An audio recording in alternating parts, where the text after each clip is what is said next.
ठीक है, कोशिश करो कि आपका क्लास बहुत कम मिस हो, ठीक है, अदरवाइज इफेक्टिवनेस भी ऊपर नीचे हलेगी, है ना।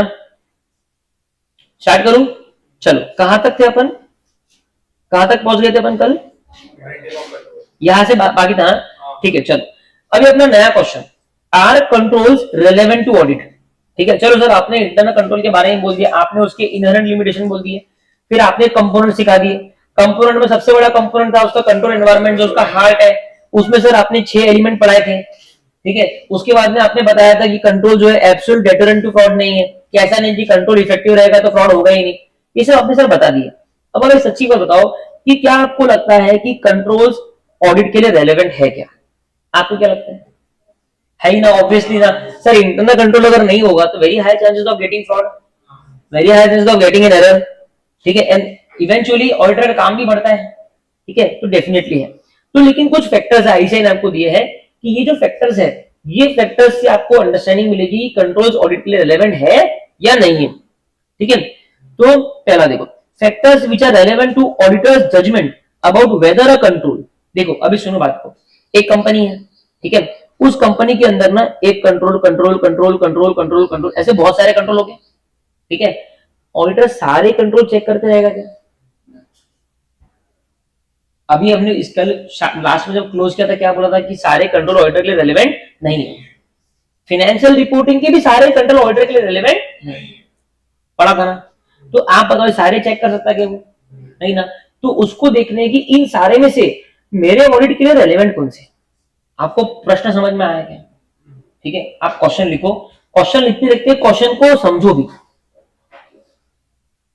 CA Shubham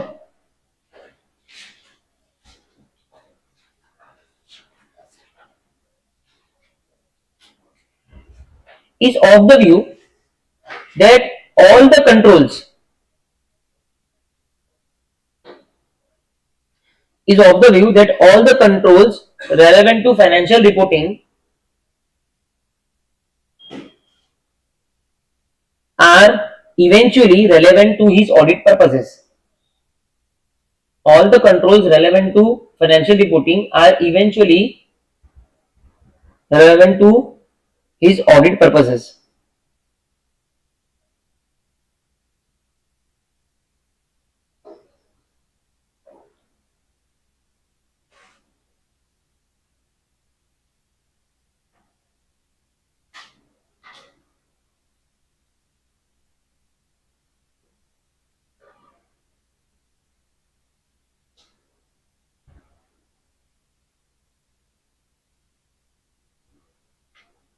Do you agree with Shubham's view?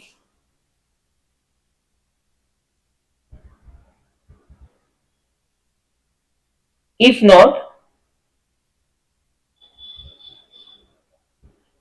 then state how will you determine, then state how will you determine whether a control is relevant to audit.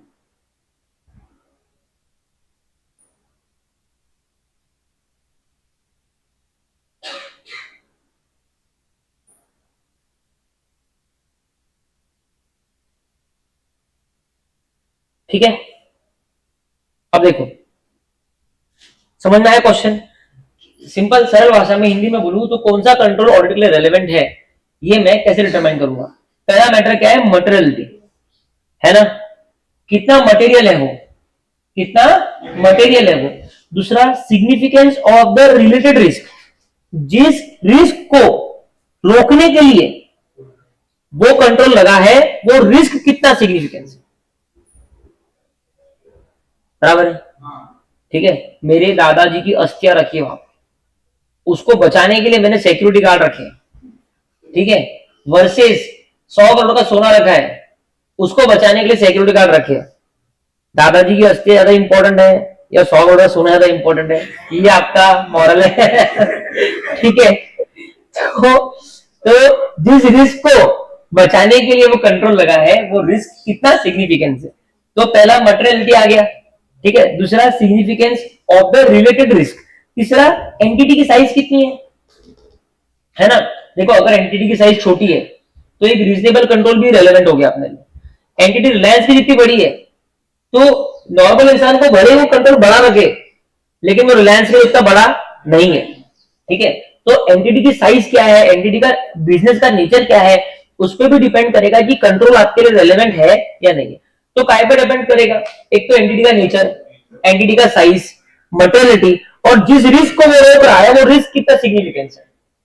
Correct है, 4 पॉइंट हो गए ना, ठीक है। ओके, उसके बाद में एंटिटी के जो ऑपरेशंस है वो कितने कॉम्प्लेक्स है और कितने डाइवर्सिफाइड है। डाइवर्स है मतलब रिलायंस कपड़ों का काम भी करती है, पेट्रोल डीजल भी बनाती है, ठीक है, टेलीकॉम इंडस्ट्री में, तो डाइवर्सिफाइड बिजनेस है। कॉम्प्लेक्सिटी, डाइवर्सिटी से कॉम्प्लेक्सिटी आती है, ठीक है। तो तीन चीज तो एंटिटी की है, सर उसका नेचर क्या है, ठीक है, उसका साइज क्या है, प्लस कॉम्प्लेक्सिटी क्या है और डाइवर्सिटी क्या है। उसके बाद में एप्लीकेबल लीगल रिक्वायरमेंट्स क्या है, कंपनी को कौन से लीगल रिक्वायरमेंट्स लगते हैं, कौन से रेगुलेटरी रिक्वायरमेंट्स लगते हैं, आरबीआई, करेक्ट ना। अभी समझो आरबीआई के अपने कुछ रेशियोज होते हैं, अपने कुछ फाइनेंशियल बनाने का तरीका होता है, उनके लिए वो चीज मटेरियल होगी, एक नॉर्मल कंपनी के लिए मटेरियल नहीं होगी, करेक्ट है। तो उस कंपनी को कौन सा लीगल और रेगुलेटरी रिक्वायरमेंट लग रहा है, देखो 4 पॉइंट तो कंपनी की है, नेचर, साइज, कॉम्प्लेक्सिटी और diversity, legal and regulatory requirement, 2 point control के है, उसकी मटेरियलिटी क्या है और वो कौन सा रिस्क को रोक रहा है, उसका सिग्निफिकेंस क्या है। Nature and complexity of the systems that are part of entity's internal control, ठीक है। जो भी सिस्टम एंटिटी के इंटरनल कंट्रोल में है वो सिस्टम का नेचर क्या है, वो सिस्टम की कॉम्प्लेक्सिटी क्या है। सर मतलब अरे देखो इंटरनल कंट्रोल लगा है ना, एक नॉर्मल कैमरा वर्सेज एक रेड लाइन वाला लेजर वाला जो कैमरा है, उन दोनों की कॉम्प्लेक्सिटी में फर्क है ना, जितना ज्यादा कॉम्प्लेक्स उतना ज्यादा रिलेवेंट है, बराबर है ना। तो जो एंटिटी का इंटरनल कंट्रोल है, जो भी सिस्टम्स उस इंटरनल कंट्रोल में है, जो भी सिस्टम्स उस इंटरनल कंट्रोल में है, वो सिस्टम्स का नेचर क्या है, उनकी कॉम्प्लेक्सिटी क्या है।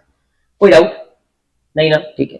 Whether and how a specific controls prevents, detects और करेक्ट्स मटेरियल मिसस्टेटमेंट, कैसे वो कंट्रोल मिसस्टेटमेंट को प्रिवेंट करता है, डिटेक्ट करता है, करेक्ट करता है, ये सारी बातें रेलेवेंट है कि वो कंट्रोल ऑडिट के लिए रेलेवेंट है या नहीं। मेरे हिसाब से ये सारे पॉइंट्स आखिरी वाला छोड़ के सारे पॉइंट्स एकदम लॉजिकल है, ठीक है। एक बार लर्न कर लेते हैं। क्वेश्चन क्या है, कौन से कंट्रोल ऑडिट के लिए रेलेवेंट है, बोलो कौन से कंट्रोल ऑडिट के लिए रेलेवेंट है? एक और बार ठीक है। फाइनल लर्निंग कर रहा हूं मैं, फिर मैं आगे बढ़ूंगा, ठीक है। सबका ध्यान है क्या, पहले सारे एंटिटी के पॉइंट बोल दो, ठीक है। सबसे पहला है सर उसका नेचर, साइज, डाइवर्सिटी, कॉम्प्लेक्सिटी, उसको लीगल और रेगुलेटरी रिक्वायरमेंट कौन से लग रहे हैं, उसका जो इंटरनल कंट्रोल सिस्टम है वो सिस्टम का नेचर और कॉम्प्लेक्सिटी क्या है, हो गए पॉइंट। उसके बाद में 2 पॉइंट इंटरनल कंट्रोल के, मटेरियलिटी एंड कौन से रिस्क को वो सेफगार्ड कर रहा है, वो रिस्क कितना सिग्निफिकेंट है, बात खत्म, ठीक है। डन हो जाएगा लर्न, ठीक है, स्टेप बाय स्टेप लर्न करने का इसको, ओके। तो आपने इसका क्वेश्चन लिख ही लिया है, ठीक है। मैथ में को बनवाना है मैं बनवा दूंगा। Controls relating to objectives that are not relevant to object, although internal controls applies to the entire, अभी सुनना और एकदम शार्पनेस से डाइजेस्ट करना, हाँ। although internal control applies to the entire entity, और सुनना मतलब बुक में पढ़ते पढ़ते सुनना, ठीक है। applies to the entire entity or to any of its operating unit, या तो इंटरनल कंट्रोल पूरी एंटिटी को भी अप्लाई होता है, अलग अलग ऑपरेटिंग यूनिट्स को भी होता है, या फिर बिजनेस प्रोसेस में भी होता है ना। कुछ कंट्रोल जो एंटायर कंपनी पे लगे, कुछ स्पेसिफिक डिपार्टमेंट पे लगे, कुछ स्पेसिफिक यूनिट पे या प्रोसेस पे लगे, पॉसिबल है। एक understanding of internal control relating to each of the entity's operating units and business processes may not be relevant to all. बोले आप हर एक बिजनेस प्रोसेस पे लगे हुए कंट्रोल को, हर एक ऑपरेटिंग यूनिट पे लगे हुए कंट्रोल को जा जाके समझोगे, ये आपके लिए रेलेवेंट नहीं है, आपका ऑडिट खत्म हो जाएगा, आपका ऑडिट ही नहीं हो पाएगा। इसको ट्रिपल स्टार मार्क कर दो एमसीक्यू के लिए, और जाके ना टिक मत करके आ जाना सर कंट्रोल चेक नहीं कर, अरे कंट्रोल चेक, सारे कंट्रोल चेक नहीं करने हैं, वो आपको एक ऑप्शन एमसीक्यू में देगा, आप ए और बी में कंफ्यूज होंगे, लेकिन जो बी वाला ऑप्शन रहेगा उसमें लिखा होगा controls related to business unit या ऑपरेटिंग यूनिट। तो आपको ये दिमाग लगाना है कि सारे बिजनेस यूनिट, सारे ऑपरेटिंग यूनिट का इंटरनल कंट्रोल चेक ऑडिटर नहीं कर सकता, वो उसके लिए रेलेवेंट नहीं है। इन सर्टन सर्कमस्टेंसेस, बोले कुछ सर्कमस्टेंसेस में द स्टैट्यूट और the regulation governing the entity, जो रेगुलेशन एंटिटी को गवर्न कर रहा है, जो स्टैट्यूट है, द एंटिटी में require the auditor to report on compliance with certain specific aspect of internal control. As a result, the auditor's review of internal control may be broader and may be more detailed. ये मेरे को कौन explain करेगा? मैं तो करूंगा ही, आप में से कौन एक्सप्लेन करेगा? पहला पॉइंट क्लियर है सर, सारे बिजनेस यूनिट, सारे ऑपरेटिंग यूनिट्स का कंट्रोल ऑडिटर को चेक नहीं करना पड़ता, वो उसके लिए रेलेवेंट नहीं है. दूसरा पॉइंट क्या बोलूं?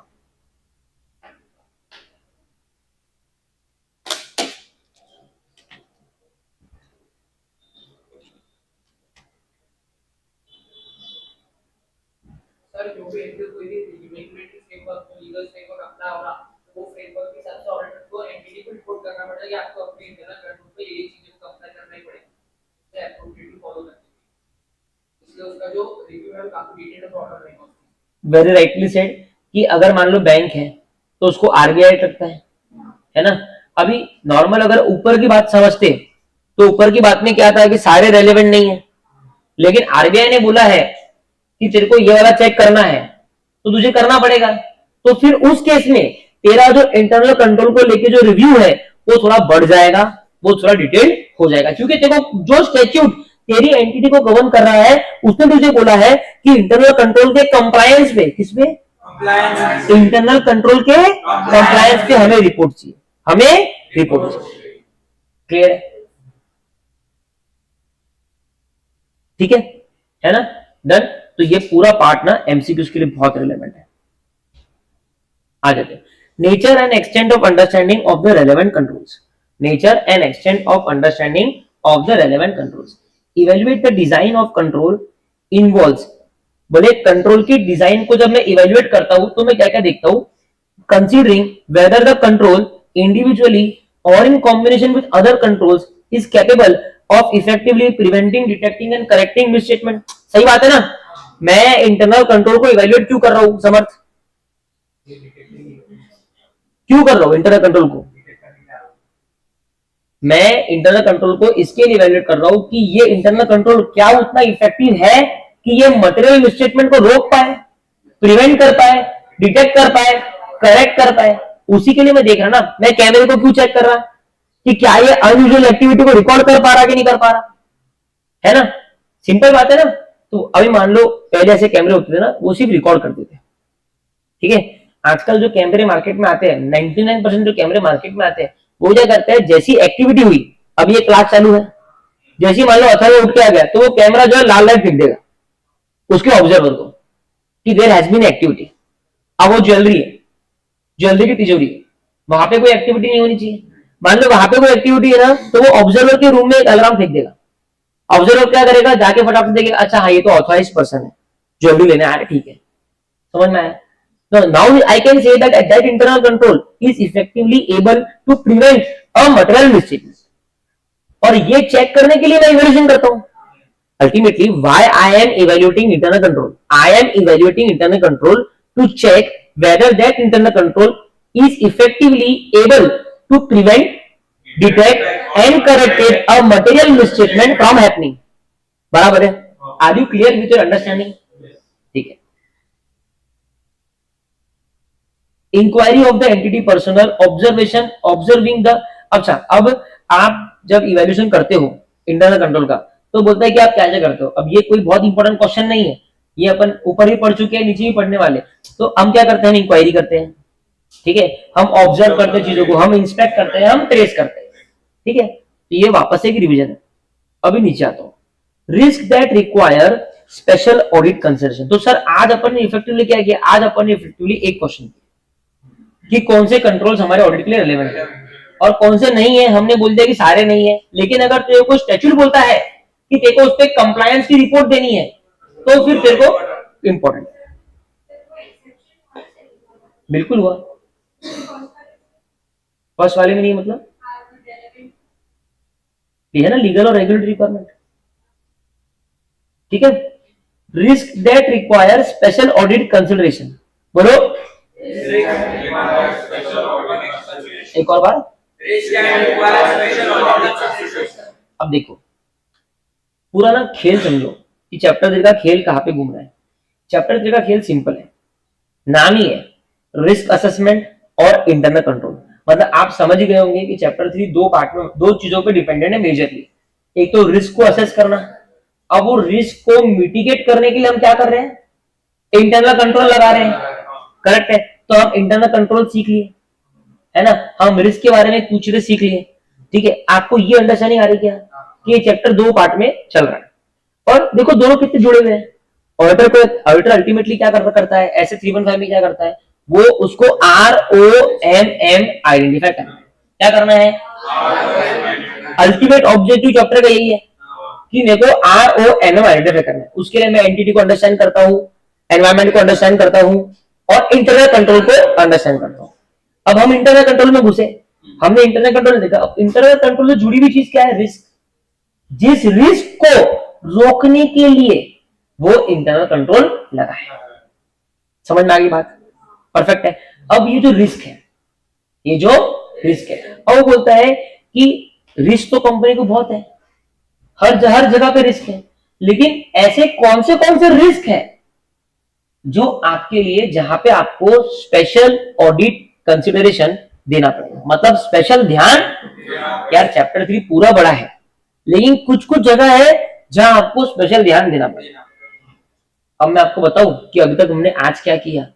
हमने पहला क्वेश्चन क्या किया कि कौन से कंट्रोल हमारे लिए, वैसा ही कौन से रिस्क हमारे लिए रेलेवेंट है, ये हमारा दूसरा क्वेश्चन है। क्लियर है, हैंड इन हैंड। ओके, अब सुनो। अब ऑब्वियसली जब हम कौन से कंट्रोल रेलेवेंट है वो डिटरमाइन करने के लिए जजमेंट लगा रहे, वैसा ही कौन से रिस्क अपने लिए रेलेवेंट है जहां पे स्पेशल ऑडिट कंसिडरेशन देना पड़ेगा, उसके लिए भी ऑडिटर का जजमेंट रहेगा। सो इन एक्सरसाइजिंग जजमेंट, जजमेंट लगाते हुए वक्त, और काय का जजमेंट कि कौन से रिस्क हमारे लिए सिग्निफिकेंट है, ऑडिटर को नीचे दिए गए चीज कंसिडर करना चाहिए। क्वेश्चन देखो,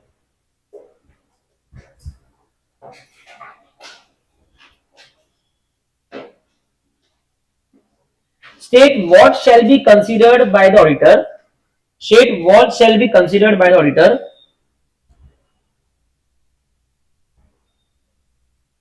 state what shall be considered by the auditor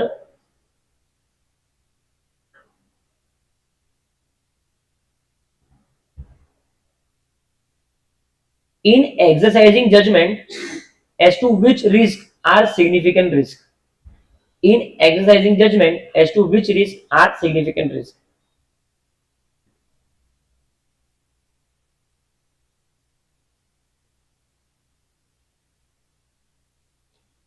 सबको क्वेश्चन समझ में आया? वहां पे आप हिंदी में भी लिख सकते हो चाहिए तो, अगर आपको फ्यूचर के लिए कि भाई कौन से रिस्क, सिंपल है। देखो आज आपको एक आइडिया मिला होगा क्वेश्चन इंटरप्रिटेशन के बारे में। पूरे क्वेश्चन में से सिर्फ 4 से 5 शब्द, 4 to 5 शब्द होते हैं जिसपे क्वेश्चन टिका है। वो 4 से 5 शब्द से ही आपको गैस करना होता है कि कौन सा वाला क्वेश्चन पूछा है। तो ये पर्टिकुलर चीज में सबसे इंपॉर्टेंट शब्द क्या है, विच रिस्क इज सिग्निफिकेंट रिस्क। ये ध्यान में रखना, ये मेरी पंच लाइन है। ठीक है, अभी पहले 3 रिस्क पढ़ो आप जल्दी से।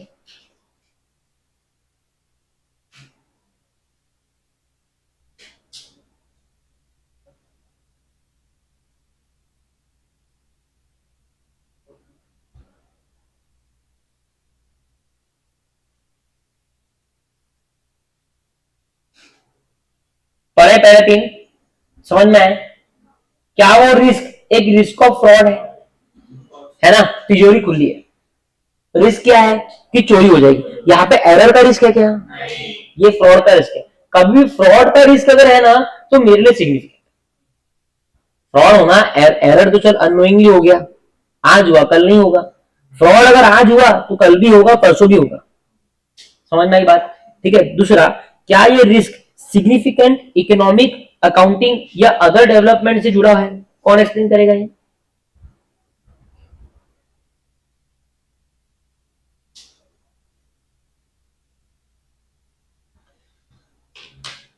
अद्भुत, अकल्पनीय।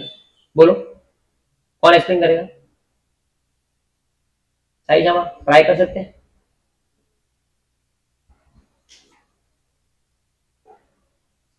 हाँ जी, अगर कोई सिग्निफिकेंट इकोनॉमिक अकाउंटिंग ऐसा कोई डेवलपमेंट हुआ है तो लोगों को उसके बारे में कम पता है ना, तो वहाँ मैनेजमेंट थोड़ा ज्यादा चांसेस है फ्रॉड होने का। नहीं आपने ना बोला सही, लेकिन आपने उसको फ्रॉड से जोड़ दिया।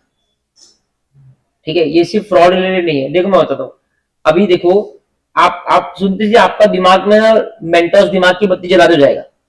ठीक है, एएस था पहले, 2018 से इंडेस आया। क्या आया? 2017 से आया, सॉरी। क्या आया? Ind AS. Now this was a significant accounting development in Indian history. ठीक है, क्योंकि काफी चीजों को लेके एएस और इंडेस अलग अलग बात करते हैं। आपको याद होगा एएस 15 में हमने पास सर्विस कॉस्ट पढ़ा था। मैंने बोला था जो वेस्टेड है वो इमीडिएटली पेनल में जाएंगे, क्योंकि उनका कोई कंडीशन अटैच नहीं है। जो अनवेस्टेड है उनमें कंडीशन अटैच है, तो वो अनअमोर्टाइज बोल के बैलेंस शीट पे जाएंगे, और फिर वो जब तक वेस्टिंग पीरियड है वो पीएनएल में आते जाएंगे। बराबर है। इंडिया 19 नहीं बोलता, इंडिया 19 बोलता पास सर्विस कॉस्ट है तो पूरा की पूरा आज ही डाल पीएनएल में, चाहे वेस्टिंग पीरियड बचा देना। ऐसे बहुत बड़े बड़े इश्यूज है, डिफरेंसेस है। तो आप सोचो ना, पूरी अकाउंटिंग चेंज होगी ना। अब वो टाइम पे रिस्क क्या है, सुनो। तेरे बुक्स में ऑलरेडी कोई अनअमोर्टाइज पोर्शन पड़ा होगा, 2017 में तेरे बुक्स में कोई अनअमोर्टाइज पोर्शन पड़ा होगा। ठीक है, सॉरी आपको टेक दिस। हेलो, मैं क्लास में हूँ शुभम। हाँ आ जाओ ना।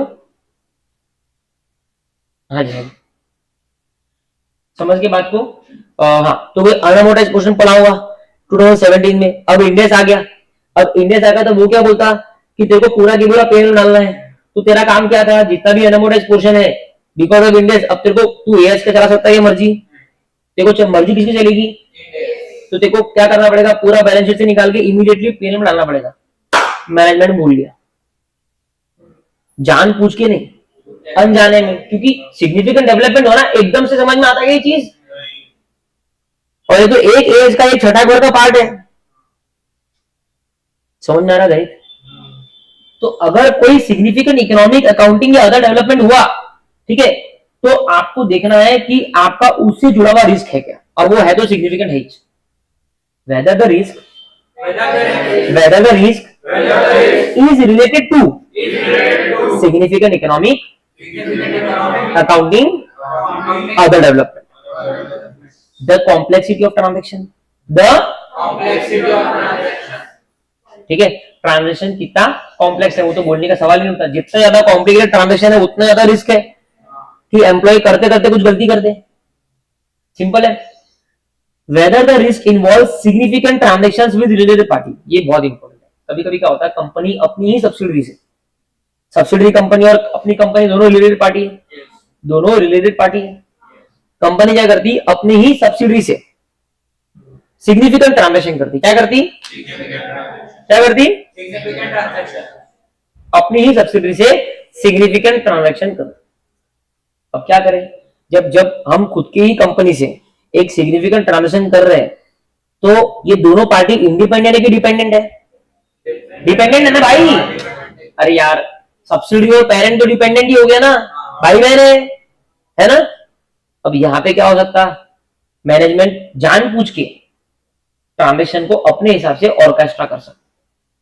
तो अगर कंपनी का अपनी रिलेटेड पार्टी के साथ में सिग्निफिकेंट ट्रांजेक्शन है, तो उससे जुड़ा हुआ रिस्क हमारे लिए हर बार सिग्निफिकेंट होगा। समझा? बोलो, weather the risk is related to significant transaction with whom, whether the risk involves significant transaction, same point है यहां तक। ठीक है, that are outside the normal course of business, that are outside the normal course। तो दो चीज हो गई, एक सिग्निफिकेंट ट्रांजेक्शन जो तुमने रिलेटेड पार्टी के साथ में किया, और एक सिग्निफिकेंट ट्रांजेक्शन जो तेरा नॉर्मल कोर्स ऑफ बिजनेस नहीं है, outside the normal course of business की है। जैसे कि किसी कंपनी को मर्ज कर लेना, किसी कंपनी को अमालगमेट कर लेना, है ना। अब अमालगमेशन में गलतियां होती है ना, करते हो ना आप लोग सम सॉल्व करते करते, ठीक है, रिस्क है, कुछ गलती हो जाए तो रिस्क है ना। क्लियर, समझना ये बात, ठीक है। तो ये 5 ऐसे रिस्क है, ये 5 ऐसे रिस्क है जो क्या है, सिग्निफिकेंट रिस्क। जो क्या है, पहला फ्रॉड, दूसरा कॉम्प्लेक्सिटी ट्रांजेक्शन। देखो ट्रांजेक्शन के 3 पॉइंट है, ध्यान से रन करो।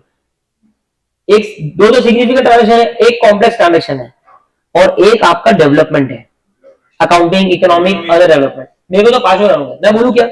देखो पहला फ्रॉड, फ्रॉड डेवलपमेंट बोलो, और 3 ट्रांजेक्शन, एक फ्रॉड, एक सिग्निफिकेंट डेवलपमेंट और 3 ट्रांजेक्शन, एक कॉम्प्लेक्स ट्रांजेक्शन और 2 सिग्निफिकेंट ट्रांजेक्शन, एक रिलेटेड पार्टी के साथ में, एक outside normal course of business. आगे ROMM greater for significant non routine transaction.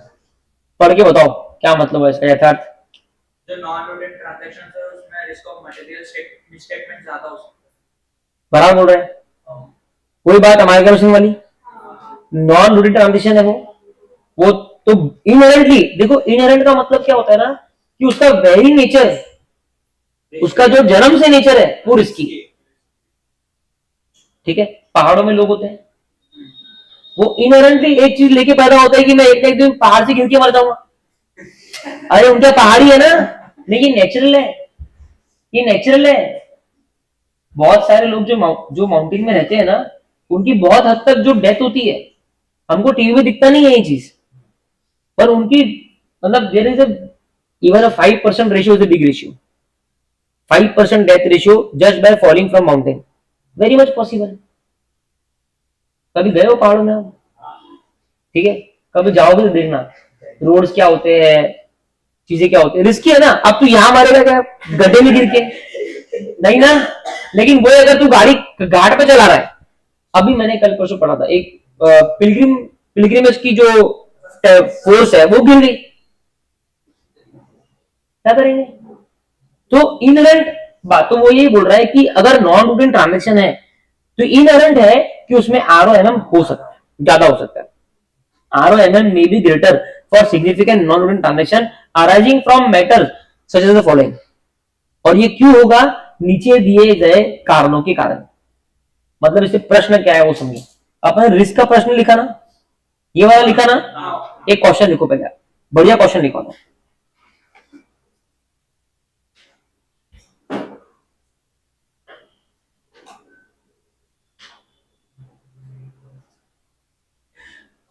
लिखो, ये सेंटेंस लिखो, ये ब्लू वाला पूरा सेंटेंस लिखो पहले इन्वर्टेड कॉमास में।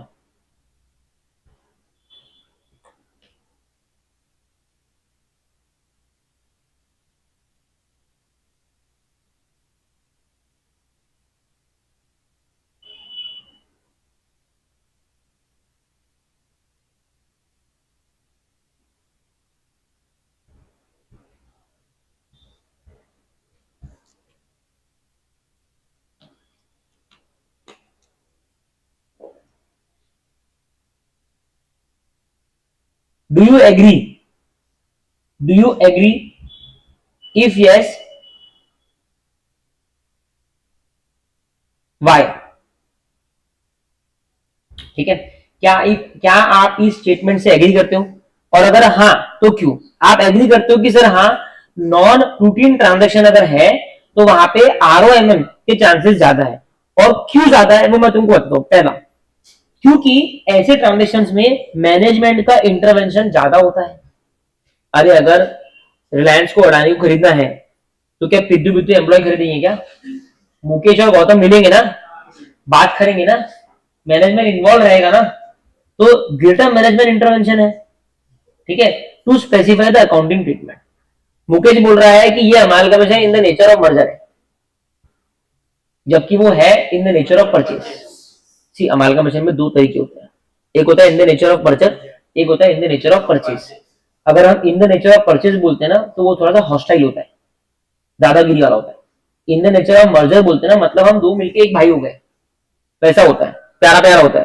ठीक है, अब मुकेश बोल रहा है कि वो मर्जर वाला है, लेकिन वो आइडियली कौन सा है? परचेज वाला। दोनों ही केस में अकाउंटिंग ट्रीटमेंट में डिफरेंस है, समझ में आया? अब अगर मैनेजमेंट का इंटरवेंशन ज्यादा है, ठीक है, तो मैनेजमेंट जानबूझ के क्या कर रहा है, जो मेथड से रिलायंस मुकेश के पैनल पे इंपैक्ट कम आएगा, है ना, जो मेथड से मुकेश का पीएनएल सुंदर दिखेगा वो मेथड चूज करेगा। भले ही एएफआरएफ के हिसाब से मेथड दूसरी होनी चाहिए। और अगर आपने कोई चीज एएफआरएफ के हिसाब से नहीं करी तो वो क्या होता है? क्या बोला? कौन बोला? मिस स्टेटमेंट होता है। क्या होता है? अगर कोई चीज एएफआरएफ के हिसाब से नहीं रही तो वो क्या होता है? समझा? एएफआरएफ के हिसाब से बोलता है परचेज मेथड होनी चाहिए, मुकेश बोलता है मर्जर की मेथड होनी चाहिए। ठीक है, तो उसने अपना इंटरवेंशन लगा दिया। अब एम्प्लॉय की ताकत है क्या कुछ और करने की?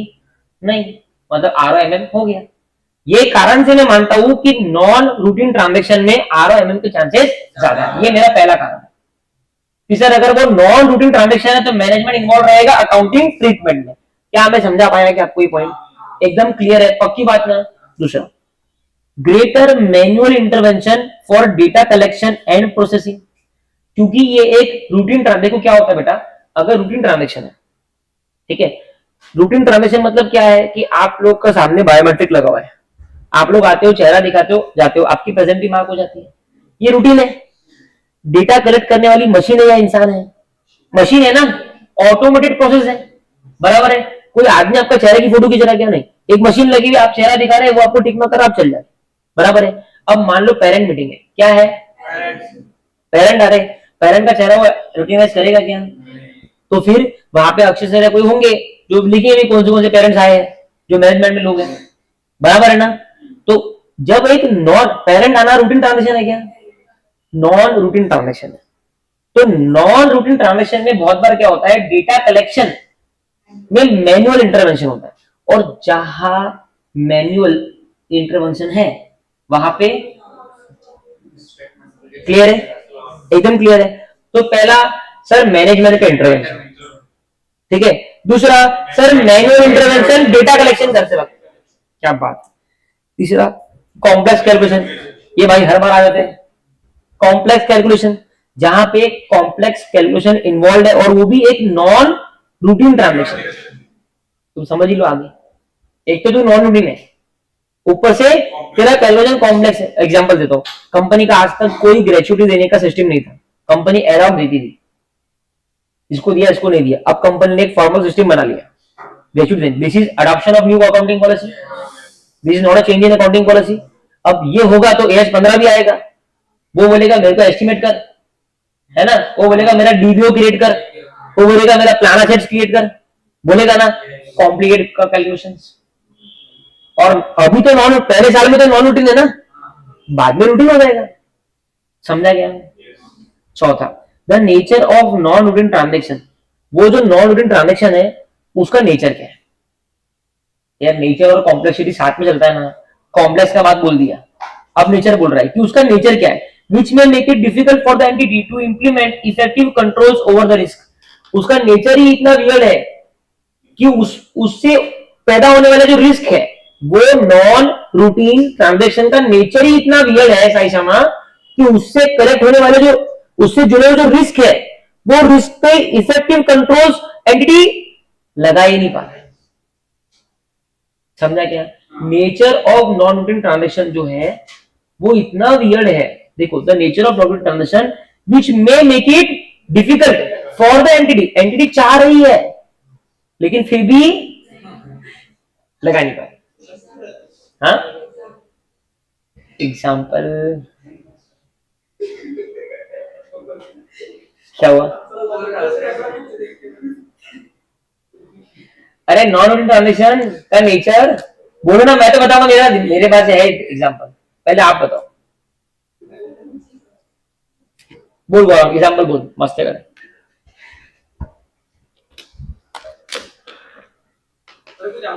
ट्रांजेक्शन कर लिया, पर कंस्ट्रक्शन बिजनेस था, कुछ और ही प्रोवाइड कर दिया सर्विस जाके, उसका इंप्लीमेंट कर दो, दूसरा से करना पड़ेगा। नहीं, सही बात है ना। देखो, अगर कोई भी कंपनी है, ठीक है, उसका एक लाइन ऑफ बिजनेस होता है, अगर उसने कुछ भी नॉन रूटीन किया तो बहुत सी बार वो नॉन रूटीन का जो नेचर है वो इतना अलग होता है, इसमें जो जुड़े हुए रिस्क है वो इतने अलग होते हैं कि कंपनी उस पर कोई कंट्रोल लगा नहीं पाती। क्यों? क्योंकि कंपनी का रूटीन नेचर नहीं है वो। हाँ, शायद मैं अगले साल लगा लूं, पॉसिबल है ना। अभी हम ये ऑटोमेटिक पूरा काम कर रहे हैं, ठीक है, अभी हम इसमें नए हैं, हमको 10 बार चीजें ऊपर नीचे करनी पड़ती। हो सकता है 1 साल बाद में, 2 साल बाद में हमारी क्वालिटी इंप्रूव हो जाए, आज हम इस पे कोई कंट्रोल नहीं, जो आ रहा है वो आके ओबीएस को चेंज कर देता, हम सवेरे आके वही काम करें। लेकिन 2 साल 3 साल बाद में हम भी मैच्योर हो जाएंगे, तो हम कंट्रोल लगा देंगे, उसमें पासवर्ड लगा देंगे, अब चेंज कर। समझा बात को? ठीक है, ये हो आज का ये तीसरा क्वेश्चन। क्वेश्चन लिखवा दिया ना मैंने, ठीक है, 2 मिनट दे लो, लर्न करो जल्दी, टाइमर ऑफ 2 मिनट्स।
जिसका हो गया बिना देखे चालू करो, आंसर लिखना।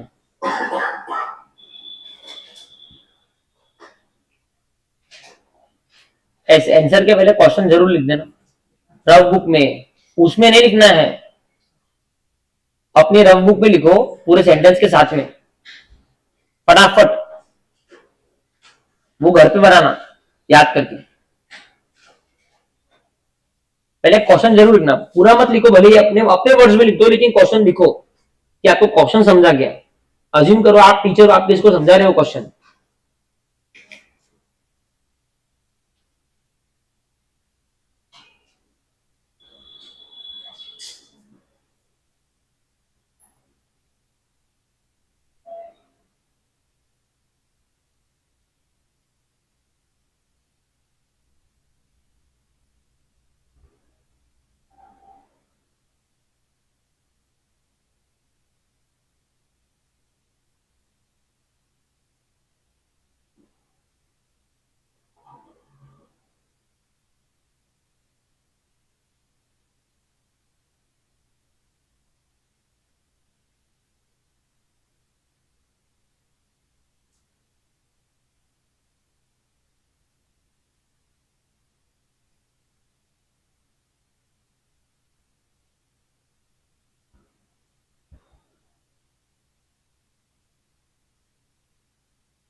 हो गया ना, डन, ठीक है।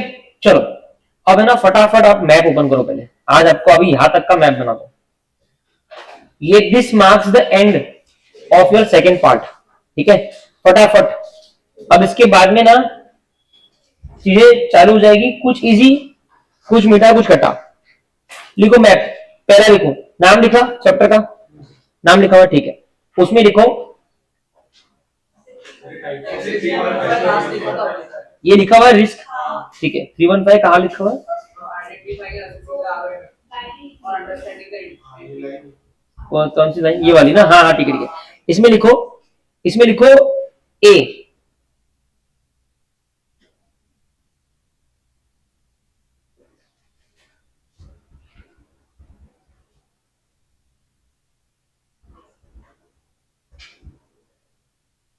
लिखो identifying and assessing ROMM, the auditor shall consider certain matters। ये पहला हो गया। This is the most important thing which you will do in chapter 3, that is map।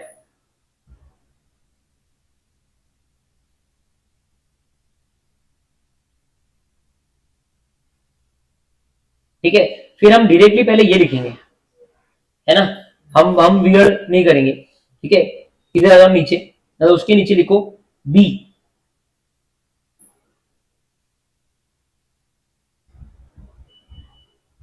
B लिखो, how will an auditor obtain understanding of entity and its environment।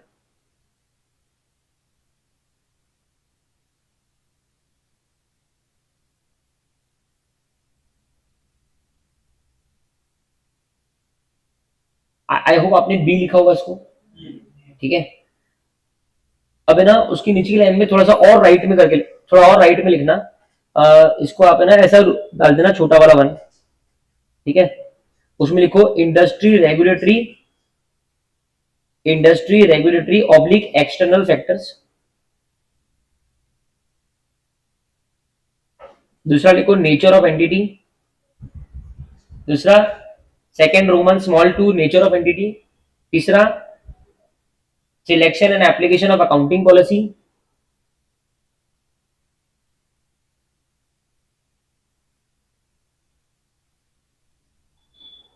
चौथा objective strategy and related business risk,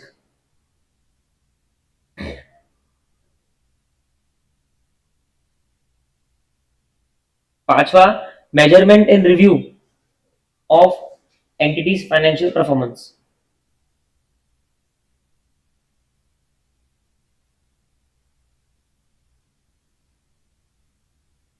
लिख दिया? सी लिखो, सी, अब B के नीचे सी लिखो और लिखो understanding the entity a continuous process, understanding the entity a continuous process.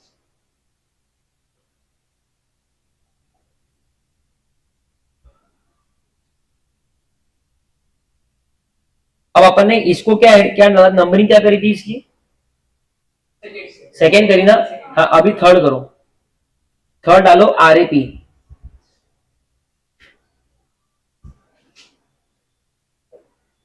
डाला।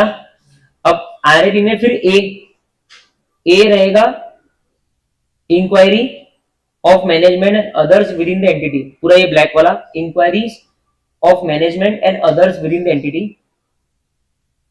बी रहेगा एनालिटिकल प्रोसीजर, सी रहेगा observation and inspection.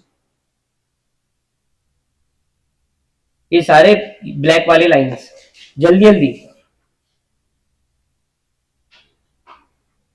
Inquiries of management and other within the entity, analytical procedure, observation and inspection, ABC हो गया। Number 4 डालो,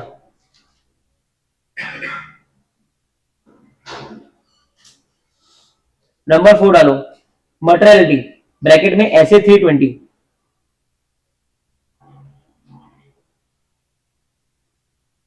उसमें ए डालो,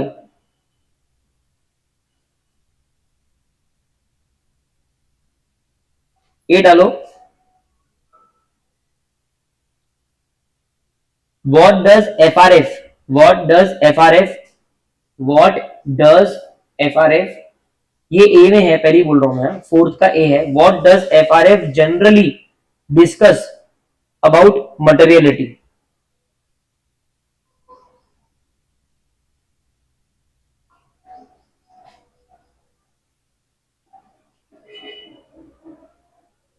number B, B डालो। What will auditor assume about users? What will auditor assume about users?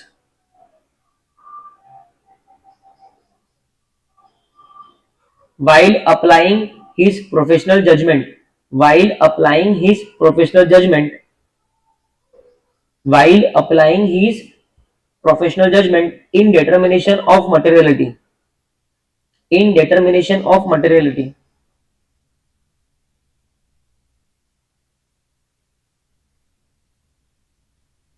ये B था ना, फिर सी पे आओ, सी लिखो performance materiality.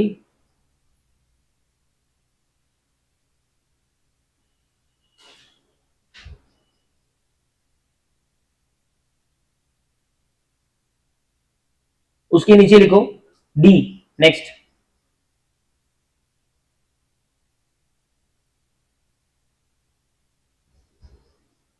Factors that may affect identification of an appropriate benchmark. Factors that may affect identification of an appropriate benchmark.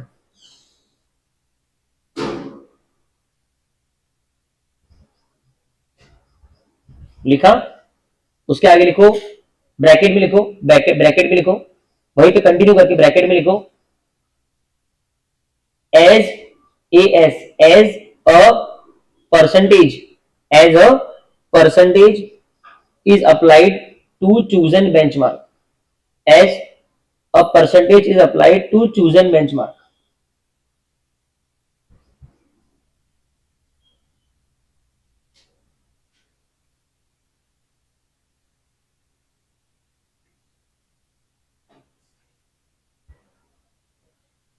फिर लिखो अगला, नेक्स्ट, डी या ई जो भी होगा। फैक्टर्स दैट में indicate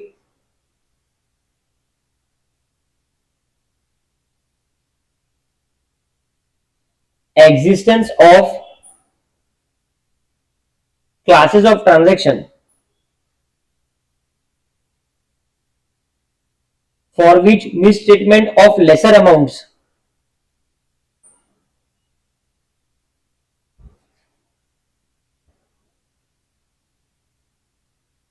than materiality, lesser amounts than materiality as a then materiality of fs as a whole, of fs as a whole could be expected to influence the economic decision of users, could be expected to influence the economic decision of users.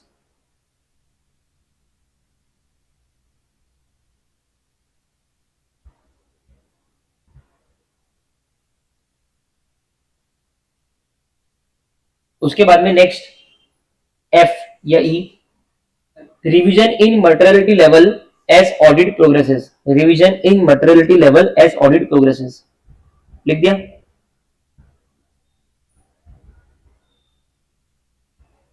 हो गया। अब अपना बड़ा वाला Roman कितना चालू है, चार ना, अब पांचवा लिखो एक लाइन छोड़ के, इंटरनल कंट्रोल।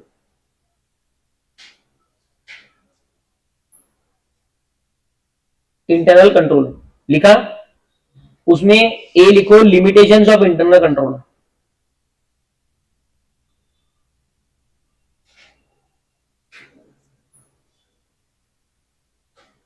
बी लिखो कंपोनेंट्स ऑफ इंटरनल कंट्रोल,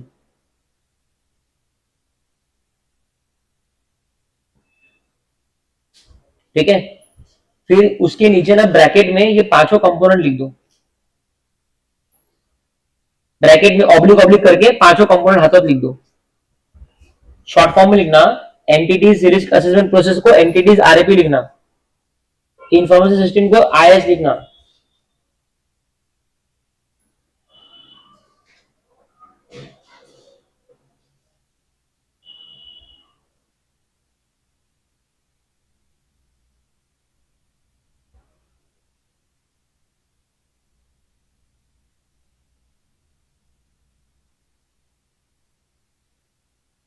हो गया, लिख दिया। अब उसमें ना एक स्टार मार्क कर दो और लिख दो एलिमेंट्स ऑफ कंट्रोल एनवायरमेंट।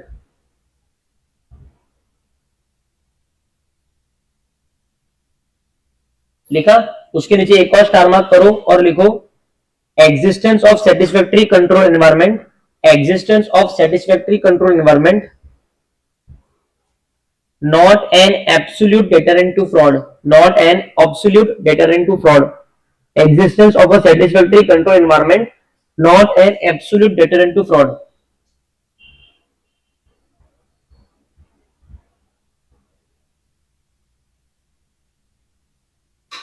हो गया। अभी ये कंपोनेंट्स वाला जो लिखे थे वो बी था ना, हाँ, तो ये बी में लिखे ना अपने स्टार करके। अभी सी लिखो, are controls relevant to audit.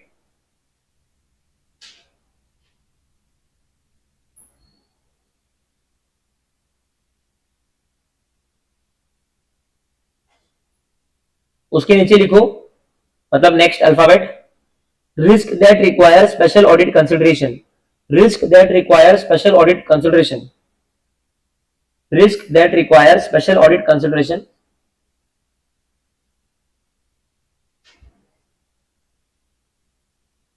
Bracket में लिख दो which risk are relevant.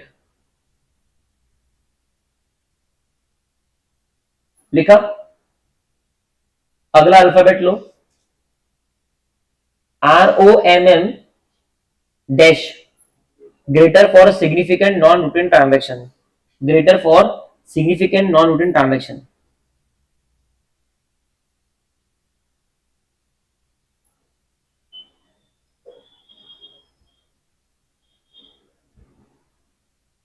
Done. एक लाइन छोड़ो और अगला रोमन लिखो, evaluation of internal control system.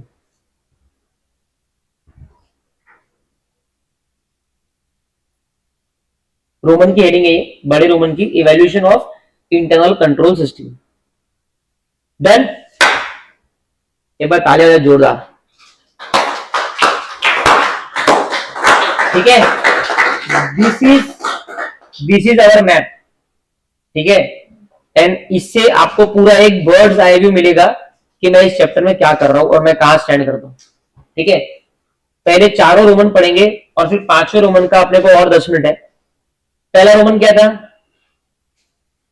Romans को आप हाईलाइट कर देना प्लीज। हाँ, पहला रोमन क्या था, दूसरा क्या था, मतलब अंडरस्टैंडिंग वाला एंटिटी और उसके एनवायरनमेंट को, तीसरा आरएपी, चौथा, पांचवा और छठवा। अब पांचवे में हमने इंटरनल कंट्रोल के बारे में समझा। अब समझने के बाद में किसी भी चीज को बिना समझे आप इवैल्यूएट कर सकते क्या, ठीक है, कर सकते क्या। बस पहले आपको इंटरनल कंट्रोल समझाया, अब उसको कैसे चेक करेंगे अपन बार बार देखते ना। अच्छा, कौन बताएगा ऑडिटर इंटरनल कंट्रोल को इवैल्यूएट क्यों करता।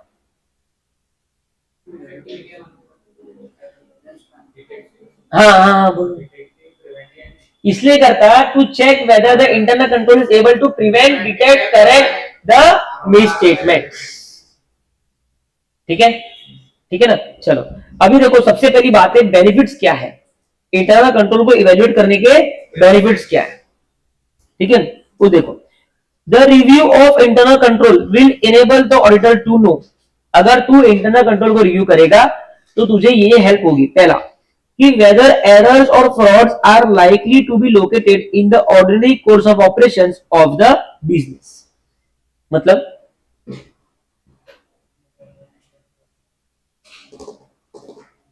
जो एरर्स हुए हैं वो नॉन ट्रांजैक्शन की नहीं है, जो ऑलरेडी कोर्स में होता है नहीं, हम इंटरनल कंट्रोल को इवैल्यूएट कर रहे हैं। इंटरनल कंट्रोल को इवैल्यूएट करने से हमें पहला बेनिफिट क्या होगा, सर वो इंटरनल कंट्रोल एरर या फ्रॉड डिटेक्ट कर पा रहा है। हाँ, तूने वो इंटरनल कंट्रोल को इवैल्यूएट किया, वो इवैल्यूएट का पहला बेनिफिट क्या है कि वो internal control normal course of operation में एरर या फ्रॉड को डिटेक्ट कर पा रहा या नहीं कर पा। अगर नहीं कर पा रहा तो तेरे प्रोसीजर वहां बनाने पड़ेंगे, क्योंकि इंटरनल कंट्रोल लेस इफेक्टिव है। पहला पॉइंट क्लियर है, एरर्स और फ्रॉड्स। दूसरा, whether an adequate internal control system is in use and operating as planned by the management. मतलब इंटरनल कंट्रोल को इवेल्युएट करने से तुझे क्या मालूम पड़ेगा कि जैसा मैनेजमेंट ने सोचा था वैसा internal control system in place है और ऑपरेटिंग है, इन प्लेस है और ऑपरेटिंग। बराबर है। जैसे अपन कोई बड़ी गाड़ी लेते, डिफेंडर वगैरह कुछ ले लिया, पैसे लग गए, हमारा इंटेंशन क्या था, हम लेंगे, हम चलाएंगे, हम ले तो लिया, इन प्लेस तो है, लेकिन वो ऑपरेटिंग नहीं है, 2 या 4 का एवरेज है, उससे बड़ा ट्रक चलाऊंगा, 6 का एवरेज है, तो क्या वो ऑपरेटिंग है एज इंटेंडेड बाय मैनेजमेंट? तो वो इंपॉर्टेंट। ठीक है, तो पहला क्या है, error of fraud. Normal course of business में क्या वो, देखो अगर आप हिंदी में प्रॉपर समझ लोगे ना, आप उसकी इंग्लिश बना पाओ। जैसा इसने बोला इफेक्टिव है या नहीं, ठीक है, तो इफेक्टिव है या नहीं ये ब्रॉडर चीज है, लेकिन पहली चीज क्या है उसमें से कि वो नॉर्मल कोर्स ऑफ ऑपरेशन में वो इंटरनल कंट्रोल जो तू इवैल्यूएट कर रही है, क्या वो internal control normal course of operation में एरर और फ्रॉड को डिटेक्ट कर पाया? पहला। दूसरा, मैनेजमेंट ने जैसा सोचा था क्या वैसा internal control system in place है और ऑपरेटिंग है क्या? ये कब मालूम पड़ेगा? जब इंटरनल कंट्रोल को इवैल्यूएट करेगा। और हम कर क्या रहे हैं? इंटरनल कंट्रोल को इवैल्यूएट कर रहे हैं।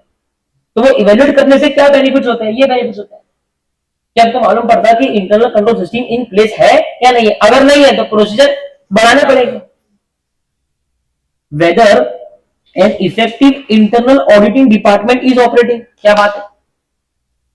देखो कंपनी को ना, बहुत सारी कंपनी को मैंडेटरीली इंटरनल ऑडिट डिपार्टमेंट लगाना पड़ता है, मैंडेटरीली। कहां लिखा है?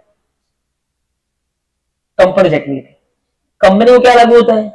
Company act. लेकिन तुम कभी जिंदगी में पढ़ नहीं पाओगे। क्यों? तुमको था क्या? सिर्फ वो ये किस किस को लगानी? अरे कंपनी एक्ट नहीं, इंटरनल ऑडिट डिपार्टमेंट था क्या? वही तो बोल रहा, कंपनी तो पढ़ेगा ही ना भाई, कंपनी एक्ट क्यों नहीं पढ़ेगा? लेकिन आप कभी जिंदगी में इंटरनल ऑडिट के बारे में पढ़ नहीं पाओगे, क्योंकि वो सीए फाइनल में था उन्होंने निकाल दिया। ठीक है, तो ये सब बहुत बहुत ही इंपॉर्टेंट एस्पेक्ट्स है जो पिछले फाइनल कोर्स में बहुत अच्छे थे। ठीक है, अभी आईसीआई ने मेंबर्स के लिए फॉर्म रिलीज करे हैं। They are going to again revamp the course.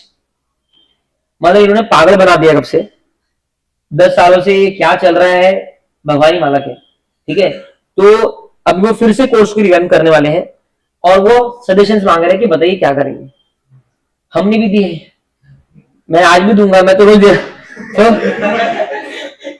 एक चीज तो मैं भी डिमांड कर रहा हूं और बहुत सारे लोग डिमांड कर रहे हैं कि थोड़ी सी अगर शर्म होगी, मैंने तो बहुत ही ज्यादा ब्रूटल लैंग्वेज में लिखा कि थोड़ा सा भी अगर शर्म होगा तो आपने जो कंपनीज लॉ के साथ में किया है सीए फाइनल में, उसको आज भी मौका है। जैसा आपने सीए फाइनल के 3 अटेम्प्ट से 2 अटेम्प्ट किए ना, मुंडी झुकाया ना, थप्पड़ भी खाया ना, वैसा एक और खा लेना और कंपनी एक्ट को वापस ला देना। क्योंकि आप जिस तरीके से सीए इंटर में कंपनी एक्ट कवर कर रहे हो वो कचरा है, वो कभी भी एक सीए को काम नहीं आता। जो काम आता वो फाइनल में था जो आपने निकाल दिया। क्यों? तो कोई आपकी कमिटी में कोई आया होगा जिसको 8 अटेम्प्ट लगे होंगे बनने के लिए, उसने बोला निकाल इसको। ऐसा ही हुआ है, ये बोलने को हंसने का टॉपिक है, ऐसा ही हुआ है। उनके गधों के डोरों में अपनी किस्मत है। आप जिंदगी में कभी एलओडीआर नहीं पढ़ पाओगे। अब वो क्या बोलेंगे, ये शुभम संघ वाला झूठ बोल रहा है, हम तो स्पॉम लेते हैं, स्पॉम की एग्जाम में तो लॉ है, हमने कहा हटाया है। अरे वो स्पॉम कैसे देते लोग जरा समझना। कभी पूछना अपने सीए फाइनल के दीदी भैया को कि आपने स्पॉम कैसे दिया है। 6 अटेम्प्ट लग के लोग स्पॉम बस क्लियर करते हैं बस।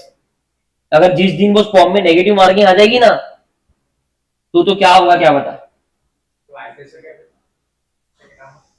आईबीएस में एक लॉ है लेकिन that is an open book exam, तो उसको ओपन बुक कैसे पढ़ता है। ठीक है, उन्होंने क्या किया, उन्होंने लर्निंग चीज कम, लेकिन अल्टीमेटली अगर मैं तेरे को ऑडिट पढ़ाऊं, पढ़ना अलग है, समझ के लर्न करना अलग है ना। तू ये सिर्फ पढ़ लेगी, आईबीएस के लिए पढ़ लेगी, ओपन बुक एग्जाम के लिए पढ़ लेगी, तू कभी जिंदगी में समझ पाएगी उसको। तूने सिर्फ इंडेक्स बना लिया, कौन सी चीज काले की, that is not the purpose. फिर उसको फॉर्मेलिटी क्यों कर रहे हैं, उसको निकाल देना, पूरा निकाल दे। तो कितने लोग आईबीएस में कम मार्क्स ला रहे हैं because of law, because of SCM, because they don't study it. because you have not made it mandatory. That's the issue. So आप कभी नहीं पढ़ पाओगे, and it's a very very important topic after being a chartered accountant. कितनी शर्म की बात है कि आप सीए बन के जाओगे, ठीक है, और सीए बन के जाने के बाद में आपको रिलायंस हायर करेगा और रिलायंस बोलेगा कि अभी रिजल्ट आ रहे हैं, आपके आईसीआई के नहीं, कंपनी के रिजल्ट आ रहे हैं क्वार्टर के, कंपनी के फाइनेंशियल रिजल्ट आ रहे हैं क्वार्टर के, तो बताइए सेबी की क्या क्या रिपोर्टिंग करनी है. उसको बोलते हैं listing obligation disclosure requirements. SEBI SEBI नहीं, यही रिएक्शन सीए का भी रहेगा. सर तो एलओडीआर तो पता होगा सर, एलओडीआर क्या होता है, फिर वो गणित, एलओडीआर, एल से लिस्टिंग होगा सर, ओ से ओमान होगा, डी से डॉग होगा, उसको समझता नहीं ना कुछ भी. फिर वो बोलेगा कि ये तू सीए पढ़ाई किया, क्या पढ़ाई किया, तो वो स्टूडेंट क्या बोलेगा कि हमारे कोर्स में सर एलओडीआर था नहीं. तो मुकेश क्या बोलेगा, फिर मैं तेको क्यों हायर करूं, मैं सीए पे हायर करता, मैं सीएस को हायर करता. तुम्हारे कोर्स से एलओडीआर निकल चुका है, ठीक है. पहले ऑडिट में एक चैप्टर था जिसमें ये था कि कैसे स्टॉक एक्सचेंज के सेटलमेंट्स होते हैं, वो चैप्टर हटा दिया उन्होंने. क्या है क्या हो, चलो जाने दो, उनका चॉइस है, ठीक है. फटाफट ये करते हैं फिर बंद करते हैं, ठीक है. कि क्या एक internal effective internal audit department operating है क्या, क्या एक effective internal audit department operating है क्या. Whether the controls adequately safeguard the asset, ये मालूम पड़ेगा ना.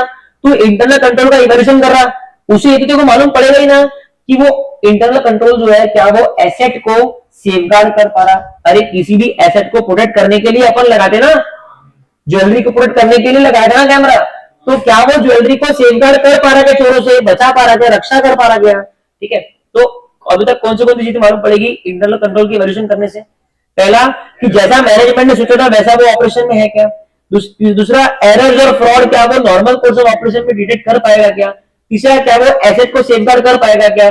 चौथा, क्या इंटरनल ऑडिट डिपार्टमेंट कंपनी के पास में इफेक्टिवली है क्या, इफेक्टिव है क्या, ऐसे नाम के लिए बना के रख दिया, ठीक है. तो इंटरनल ऑडिट होता क्या है, कंपनी खुद अपना एक ऑडिट डिपार्टमेंट क्रिएट करती है कि शेड्यूल ऑडिटर आ रहा है, वो 1 महीना काम करता है, मैं खुद का ऑडिटर तैयार करूंगी जो पूरे 12 महीने काम करेगा. वो तो आएगा आएगा क्योंकि उसको कंपनीज एक्ट भेज रहा है, इसको मैंने हायर किया, ये मेरे लिए काम करेगा. तो क्या कंपनी में वो है क्या, ठीक है. The extent of examination that he needs to carry out in the different areas of accounting, ये मालूम पड़ेगा ना उसको. इंटरनल कंट्रोल का इवैल्यूएशन करने के बाद उसको ये डेफिनेटली मालूम पड़ेगा कि कौन सी एरिया ऑफ अकाउंटिंग में उसको कितने डीप में चेकिंग करनी है. जहां पे इंटरनल कंट्रोल वीक वहां चेकिंग ज्यादा. तो the extent and depth of examination that he needs to carry out, he needs to मतलब auditor needs to carry out in the different areas of accounting.